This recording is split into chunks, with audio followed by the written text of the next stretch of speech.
Assalamualaikum warahmatullahi wabarakatuh. Baik teman-teman, selamat malam ya. Kembali lagi bersama saya Elwin di channel Dunia Literasi. Salam literasi ya.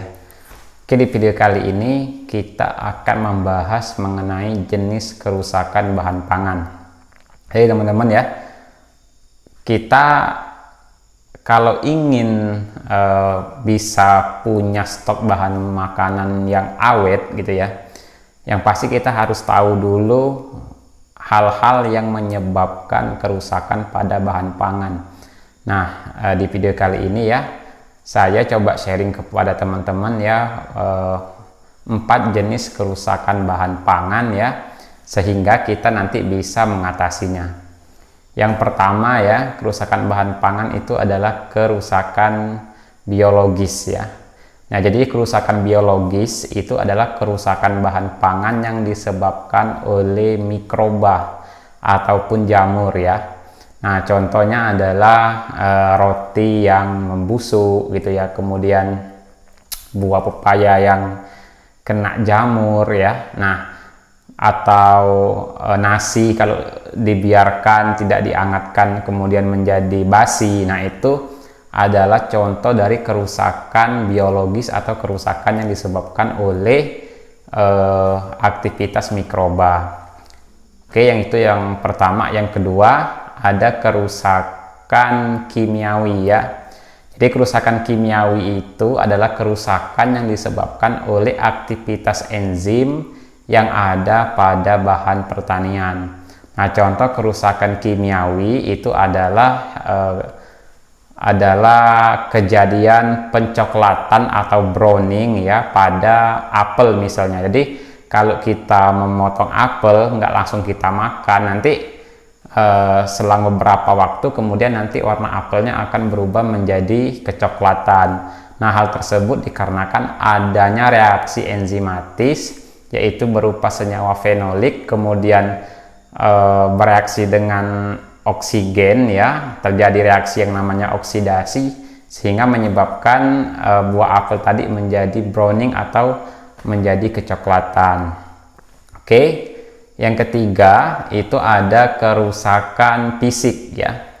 Jadi kerusakan fisik ini adalah kerusakan yang disebabkan oleh aktivitas fisik yang kita kenakan atau kita berikan terhadap bahan pangan. Nah, contohnya ya adalah pendinginan ya.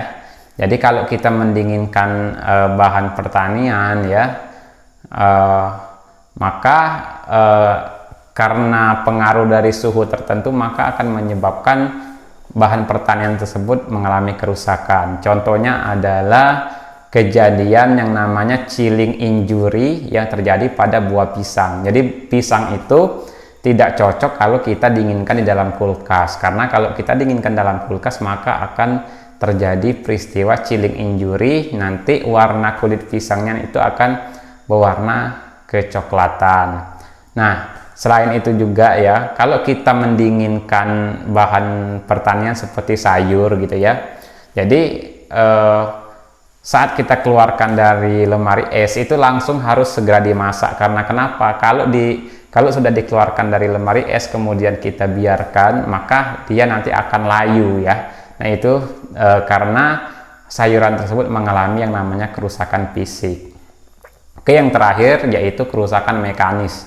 Apa itu kerusakan mekanis? Jadi kerusakan mekanis itu adalah kerusakan yang disebabkan oleh istilahnya hal-hal mekanis, misalnya buah yang jatuh begitu ya, kemudian buah yang tertumpuk ya, kemudian terjadi memar ya, atau buah yang dilempar kemudian pecah, atau contohnya aja misalnya kita mengangkut telur kemudian karena jalan yang tidak rata kemudian menjadi pecah. Nah, itu adalah contoh dari kerusakan mekanis.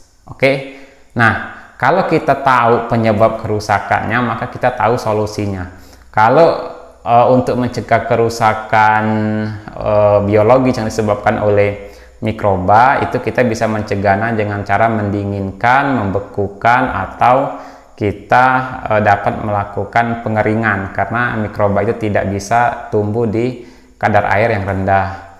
Untuk kerusakan kimiawi itu juga bisa dengan pendinginan gitu ya, atau bisa juga dengan menonaktifkan enzimnya dengan cara melakukan balancing misalnya ya. Kemudian untuk kerusakan fisik ya, kerusakan fisik tadi seperti perlakuan fisik, buah pisang kemudian kita dinginkan ternyata menjadi chilling injury. Nah, berarti kita udah tahu nih pisang ini tidak cocok dengan didinginkan di suhu sekian, maka jangan memasukkan pisang pada lemari es. Mungkin pisangnya dibiarkan saja di suhu ruang begitu ya.